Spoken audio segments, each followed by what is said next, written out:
Well, today I want to talk about teleprompters. This one right there. I have a second angle to show you the teleprompter there. So NEEWER contacted me and asked me if I want to check this one out. Quick disclaimer, NEEWER sent me this teleprompter for testing. They didn't provide any script or whatsoever. I can do what I want to do with this and say what I want, and they don't see the video before I post this on YouTube. Usually I don't really use teleprompters for my script or something like that. Yes, we have a few corporate clients that sometimes need a teleprompter to have a text for them, and usually I don't have really a script for my video. All my top-down shots I do while I'm explaining stuff, and it's hard to have a script there as well because I want to look on the gear that I have in front of me. So it's not usually something I do. But with this teleprompter there was something interesting because it has an HDMI in. So usually those kinds of teleprompters come with an iPad option. You put in your iPad and there you go. Or there's an Elgato one that also has a screen, but for that you have to use a special display software driver thing that you have to install. So in that case it's not really just a monitor. It is a special monitor that only works with the teleprompter side of things. So this one from NEEWER is special because of this HDMI in, and actually the USB-C ports work with DisplayPort over USB-C as well. So your iPhone, your Android phone, tablets, iPads, all those work, but also your MacBook Pro or even some Windows machines that have USB-C that supports DisplayPort over USB-C work as well. So you even could connect your machine there. So it's really nice to have the ability to just connect your camera like here. So I can look directly into the lens. And usually I have my monitor on top or down below, and you kind of look into the monitor or on the monitor and check if your framing is right, are you in focus, is this recording, levels okay. But that way you kind of lose connection to your audience, to you guys. It kind of feels odd for you guys watching me looking down. It seems like I don't care or I don't pay attention to you guys or what I say. So that's why Casey Neistat started using those sunglasses he is famous for. He just used them to hide his eyes and the fact that he's looking on the side monitor, his flip out screen. But then it basically became his brand. Anyways, long story short, what I wanted to say, it's nice for me now to have my screen there and basically my monitor right there to see is my level there.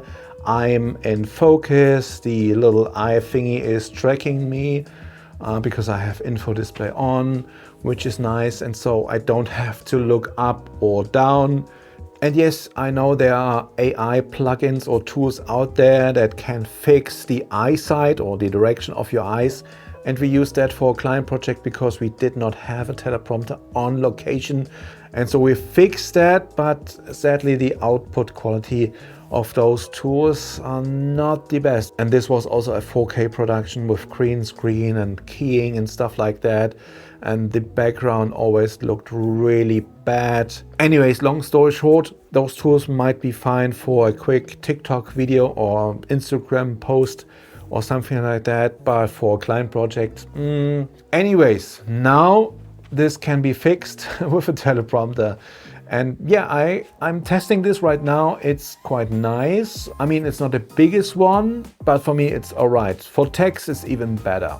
So there's also a NEEWER teleprompter app for iOS, Android and even macOS. So it's easy to create, share and use a script.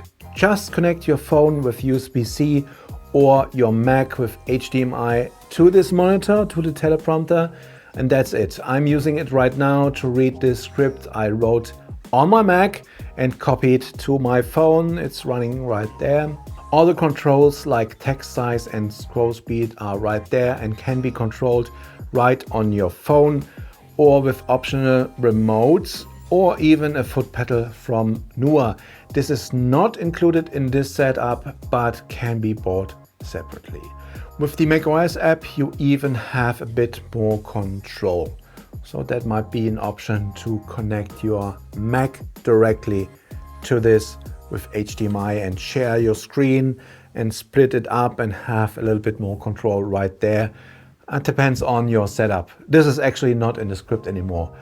So yeah, I'm not quite sure. I mean, I had to repeat a few sentences there as well. Maybe some bullet points could be interesting on the screen. But again, now I don't see myself in this. I have no idea if I'm in frame, if my head is cut off or whatever.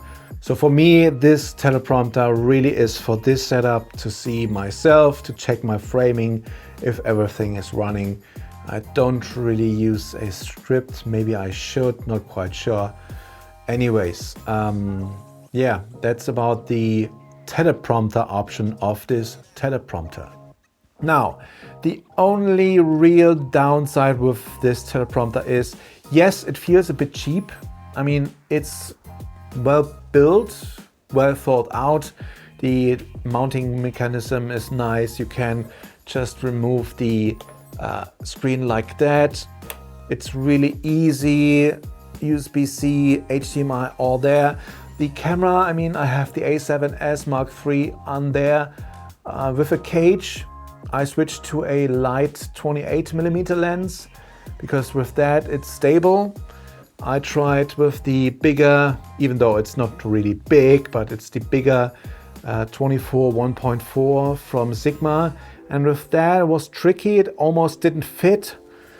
And I also tried the zoom lens there, and it was a little bit heavy because I had to move the lens or the camera up quite a bit back, and all of a sudden it was a little bit wiggly. So keep that in mind. It's made for smaller cameras. I think the A6700 without a cage and a small, like a 15mm Viltrox Air lens or something like that is perfect for this. With the 28 right there, it is fine, I think. But overall, it's fairly good, stable, and well thought out. So all the tools, connections, and stuff like that works. So I just connect the quick release plate onto my cage. You can adjust the height for certain smaller or bigger lenses. This is nice. And adjust the position of the camera front to back. And then there's a little sock there, so you can make sure that no light is coming into the teleprompter from behind. In terms of power, I'm using just a battery bank with this USB-C to power this monitor, because it usually gets the power from your phone. If you connect your phone or your tablet, it gets the power from USB-C.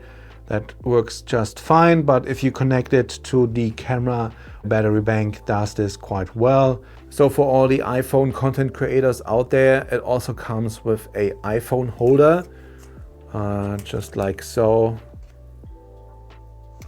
Fairly easy to use, and it sticks on the back with this Velcro, just like the sock for the lens for the normal camera. So that is nice as well.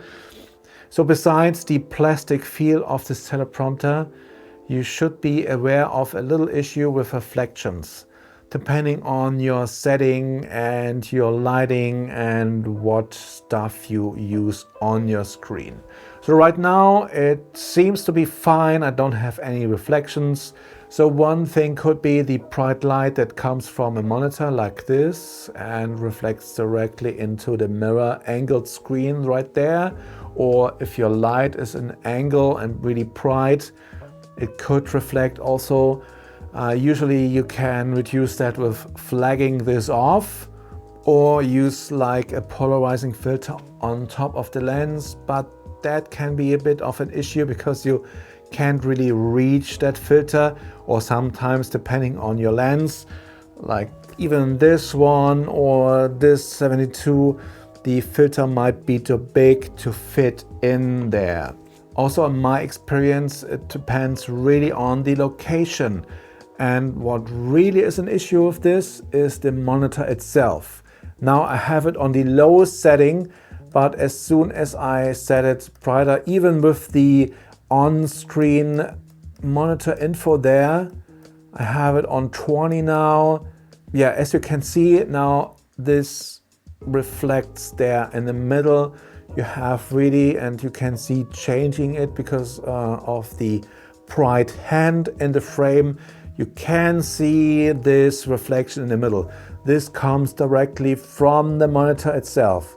So even though this is really a nice and bright monitor, it also is an issue. I have it on 50 right now, and if I have 100, yeah, you can really see this reflection that comes into this mirrored angled screen right there. I think with more expensive, bigger teleprompters, this is not an issue because they have better coding, I think. But if you have the monitor on low, this is not really a noticeable issue. There might be a little bit, but usually it's not noticeable. Also keep in mind I have a black shirt on now. This helps to see reflections even more. So be aware, test your location, test your things. Even with the text scrolling, you might see it if the monitor is really bright and the person you are filming has a black shirt on. You might see the reflection a little bit moving. So keep that in mind. You really have to test this. But usually, again, with the monitor on the lowest brightness, this is all right. Yeah, even in a bright room like this, I mean, the sun is setting down now, so it's not too bright. There's nothing really in terms of reflection. I have the monitor on 10. I think if I put it brighter, yeah, you can start to see a little bit of a reflection right there. I think to be safe in a bright room, 10 is still okay. But as you can see, it is still bright enough on the screen. The monitor, I can clearly see myself and all the info. Yeah, so this is the setup. This is what I see. So on the lowest level, it's bright enough to see the frame, to see all the info up there and out there, that I'm underexposed quite a bit, even though I have higher ISO. For now, it seems fine, especially in this studio situation.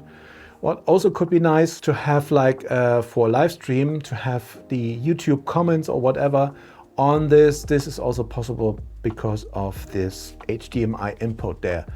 Not something I usually do, but for some creators, this is something they will have to do or could do. So overall, nice solution for the money. I have links to this teleprompter below. Anyways, that's it. If you have any questions about this setup or have any recommendations in terms of removing reflections or avoid those, let me know in the comments. As always, thanks for watching and see you in the next one. Am I in focus? Yes, tracking works. Yeah, back to work.